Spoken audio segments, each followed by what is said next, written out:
Hello there and welcome to this episode of the Southeastern Sports Report presented by State Farm. I'm Waddell and joined, as always, by Athletic Director here at Southeastern Louisiana University, Coach Jay Ortiz. And Jay, thanks for being with us as we're going to do things a little bit different this week, as this is our last show of the year, as we're going to kind of look back throughout the entire athletic year, your first year as AD, and what an eventful year it was with 5 Southland Conference championships. Yeah, this was obviously exciting. My first year as athletic director, there was a lot going on. We had some really successful teams this year. Our coaching staff did a super job. Student athletes really stepped to the plate.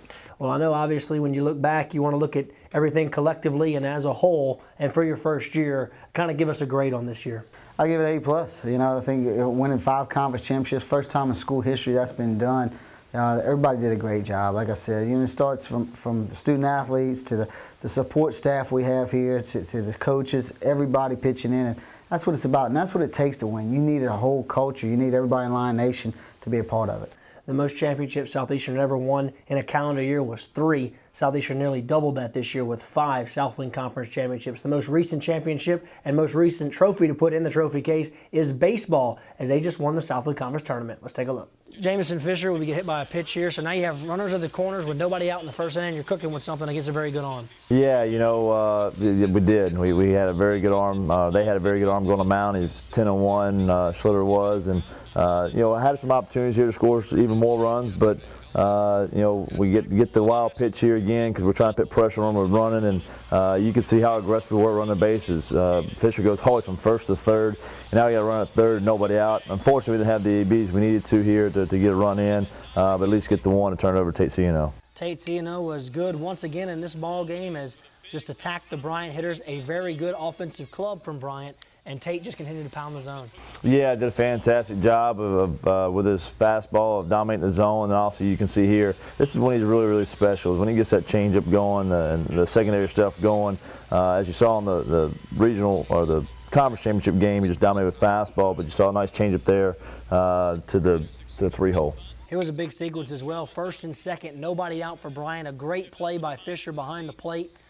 Gets a big first out in the inning after they couldn't get a bunt down. Yeah, again, it goes back to us eliminating the innings, and their pitcher did a fantastic job of eliminating some innings against us, but obviously Tate Ciano did a fantastic job for us as well of eliminating some big innings, because I think both teams had double-digit hits, but not a whole lot of runs. We ended up scoring only 2, and they scored 1. Big strikeout there, and then he would finish the inning off and get out of it. As you can tell, you could see as Tate just kept challenging him, with his fastball, and did a very nice job, got deep into the game for you. Yeah, it was nice to see, especially after the last outing that he had there in the conference tournament, to have gone back-to-back in the conference tournament. Obviously, we want to make sure he got enough rest and recovery, and he did a fantastic job all week of getting his body ready. We go to extra innings. As you can see, this is the 10th inning, as we're going to lead it off with a base hit. Yep, and Jamison Fisher singles there to center field, and probably 95% of the ball clubs in the country probably bunt the guy over, trying to get him in a scoring position. But Andrew Godbold comes up. I got confidence in Andrew to drive the ball the other way and to move the guy over and get a base knock, and does a fantastic job there to shoot it through the 4-hole. So now we got first and second, nobody out, and allows us to have a couple guys in scoring position. Right after we mis-execute a bunt, we run a hit and run, and Daniel Mendez does a fantastic job hitting the ball in the 4-hole. Beats the pitcher there, the bag. His pitcher didn't get over, and now we got the bases loaded with 1 out. After not executing the bunt, we execute the hit and run, which allows us to do this. And I tell you what, that's a fantastic job of Sam Roberson there. That's a 1-2 count and a 78-mile slider down and away. Put the barrel on there to center field for the sac fly, which would end up being the winning run. Lions go up 2-1 at this point. You can see they get first and third with nobody out in the bottom of the 10th inning, as it got a little scary here for the fans there, coaches. They come right back. They do. We don't ever make it easy. Let off with a double. They got first and third, nobody out. Not very often you see us get out of a situation like this. They stole second, so after the strikeout, we decided to intentionally walk them, and here's the play of the game. Andrew Godbold does a fantastic job of letting her rip there to the plate, and we cut him down to the plate to end the ball game. Very nice job of Godbold getting behind the baseball, as we're going to see it again here.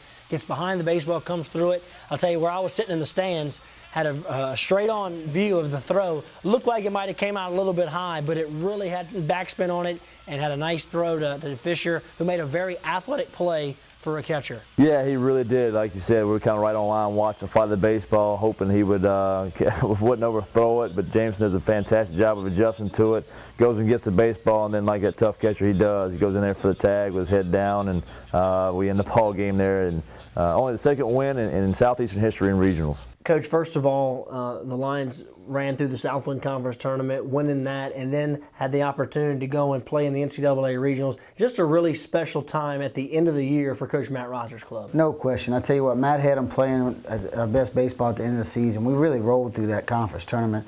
Weren't really contested except for one ball game. We came from behind, scored in the ninth, but besides that, we really handled opponents very easily. And then going into regionals, obviously a great stage for us, going down playing Baton Rouge. And to me, it was the toughest region in the country. You know, the 4 teams in there is the toughest region in the United States this year.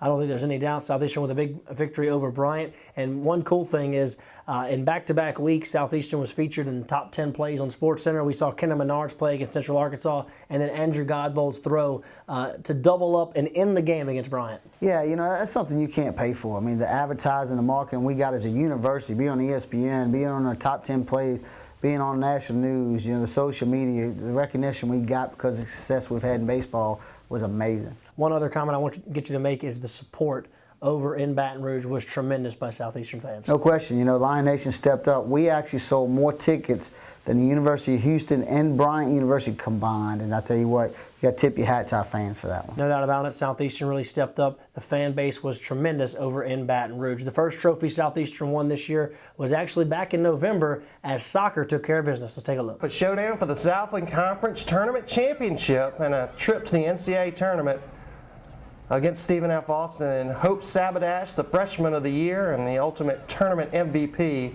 was tremendous in goal, stopping several Stephen F. Austin shots in a game that was broadcast live nationwide on ESPN3. Again, you see SFA testing Sabadash, but she was able to answer each and every time in the championship match. You know, a near miss. Then we've got 2 penalty kicks. Jen Babcock knocks the first one in, and then SFA evens it up. Here's where it turned when Sabadash turned away Chelsea Raymond, then Kelsey Salcido gave Southeastern the lead, and Lauren Lawrence knocked one in to give Southeastern a 3-1 lead in the penalty kick session, and this is the clincher. Sabadash with the save and setting off a huge celebration as your Lady Lions return to the NCAA tournament for the first time since 2009.